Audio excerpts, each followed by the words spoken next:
Hi, welcome to the Vergas Show. I'm Sherry Hansen. Thanks for joining me today. What I want to talk to you today about is something that, as I have been driving more, I really have been noticing has gotten to be a problem.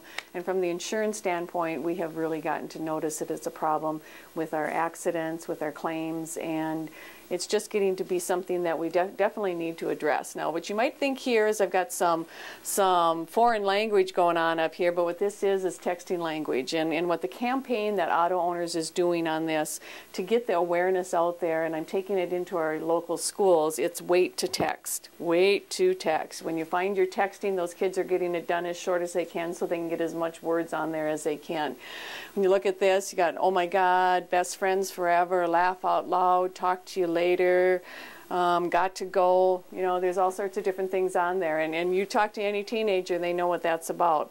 But there are dangers in it. And it says here, drivers spend about 5 seconds looking at their phones, looking down at their phones, and that's enough time to cover a football field. The video that I'm going to show you that is courtesy of Auto Owners that they put together shows actual happenings of people that have been texting. All of us probably that have cell phones that do texting probably have had that urge or else actually do it. You don't want to seem rude, you want to get that message back, but it just takes a second. And you want that second back after it's happened, and you're going to be able to see that from the video. So I would like to encourage you that the next time you have that urge to go ahead and text, think about this. Think about, can that message really wait? And think about it as far as your families, and if you do take that few seconds of what can happen, and this video will show you. I want you to have a good day in Vergas. Watch the video, and if you have any questions about it ever, please stop in at the Vergas Insurance Agency. You have a good day in Vergas.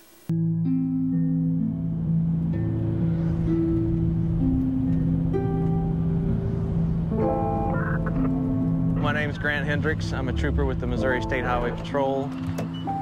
I'm at the site of Mariah West's accident. Mariah's vehicle traveled across this median and ended in striking the bridge that you can see behind me. When I got to the scene, her face was disfigured from sliding down the roadway.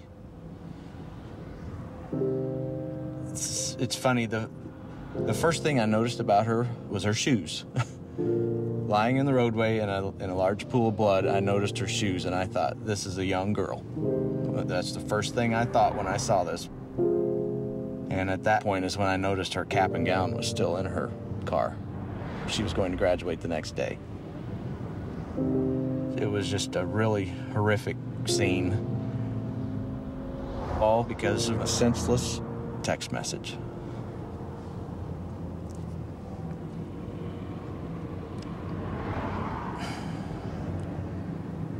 It's just sad. Sorry, it's just sad.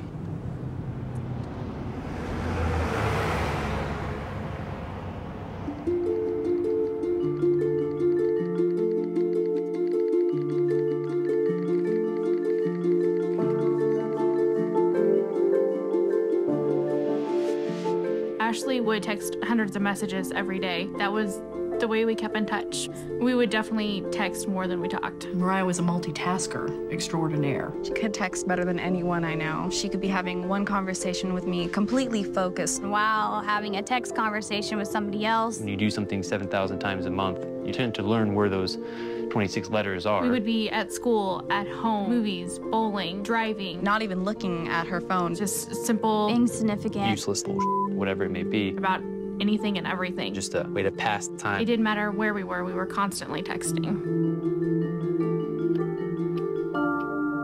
This is my sister. She was looking at my message that I had just sent her. When she looked up, she had clipped the median on the left-hand side of the road.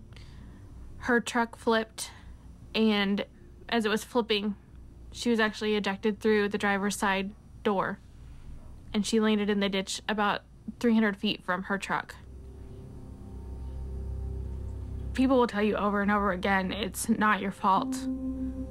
But knowing that you were the person that she was talking to when she was killed.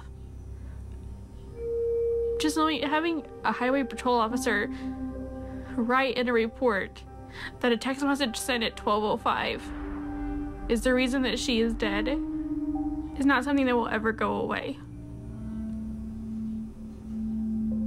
If I could talk to her one last time, I would just say I'm sorry.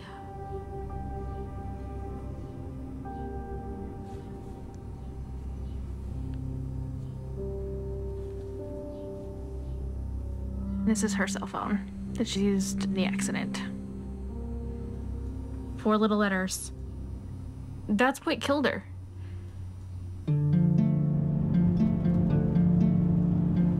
You never really think about it, but people associate drinking and driving as a dangerous thing. Your vision's impaired, your judgment's impaired.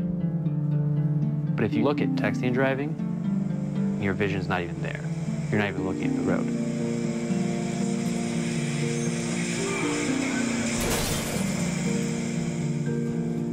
If someone were to ask me to drive down the road and close your eyes for 5 seconds or 6 seconds, I would never even attempt that.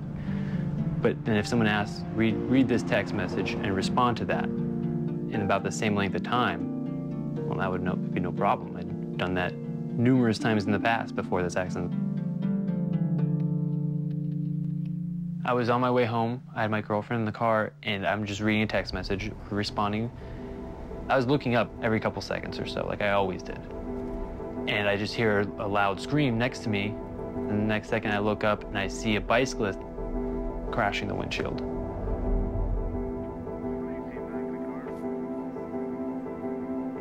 When I got out of the car, he didn't have a pulse, he was breathing. He wasn't alive. There are no words to describe the level of grief, the level of depression and self-hatred I was going through. My first year of college, I just remember one girl recognizing me and saying, oh, I remember hearing about you. You're that guy who hit the bicyclist because you were texting and driving. That was actually the day before I ended up going to the hospital for emotional problems.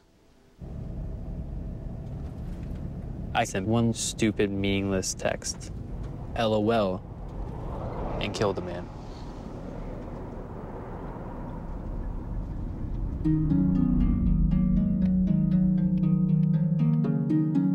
People don't realize it could just take 3 seconds. I was going to the movies and the car just went directly into a tree and it was a direct collision. I was the passenger. I collided with the tree on my right temple and I was declared dead on the scene 3 times. I used to be able to drive. I used to be able to go for walks. I used to be able to run around town by myself. I used to have a job. I was normal. And all this, I cannot do anymore because they had the text. This is the text message that changed my life forever.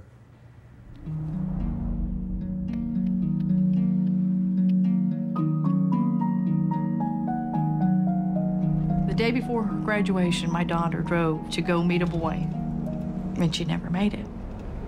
Today, she would have been 19 years old, exactly.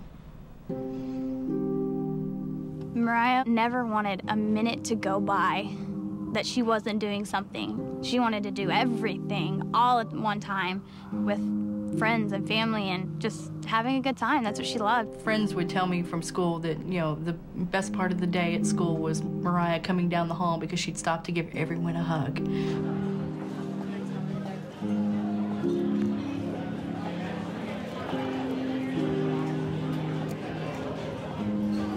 Okay, guys, in honor of Mariah. Happy birthday to you.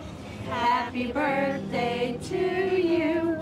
Happy birthday, dear Mariah. She met a guy who played baseball, and one evening she just spontaneously got in her car and said, hey, I'm gonna come watch this game. He was texting her to tell her directions of where she needed to go. And I guess she just looked away for too long. Where are you at, you know? Like that was it.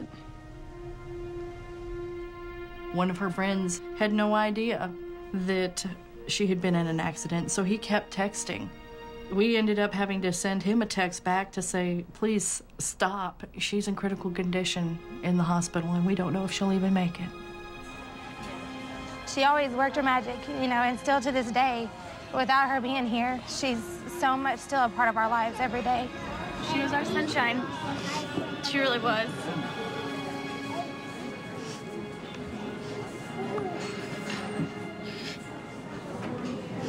She was. It's a simple text message. Where are you at? 3 simple words. She paid the ultimate price for her actions. I've had to do this more than once. Mariah is not the only victim that I've dealt with. And it never gets any easier. And it won't get any easier. What is worth losing your life over? That text message?